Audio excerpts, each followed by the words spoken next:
అందుకే అధ్యక్ష తమరు కూడా అక్కడి నుంచి ఆదేశాలు ఇవ్వండి, దీని మీద చర్చ జరగాలి.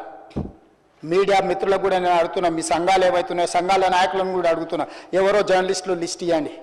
జర్నలిస్ట్ అనే పదానికి డెఫినేషన్ ఏందో ఇవ్వండి, ఆ లిస్ట్ ఇవ్వండి.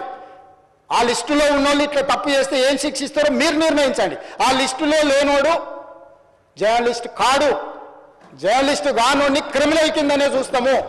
ఆ క్రిమినల్స్ని ఎట్లా జవాబు చెప్పాలనో గట్లనే చెప్తాం. ముసుగేసుకొని వస్తే ముసుగు ఊడవికి బట్టలు గుడ్డలు ఊడదీసి కొడతా అని చెప్తున్నా. నేను తమాషా చేయొద్దు.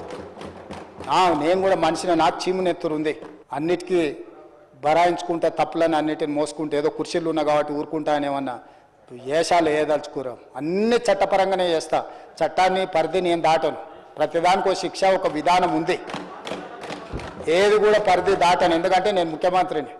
చట్ట పరిధిలోనే అన్ని శిక్షలు ఉంటాయి. జర్నలిస్టులకు కూడా నా సూచన, ఎవరు జర్నలిస్ట్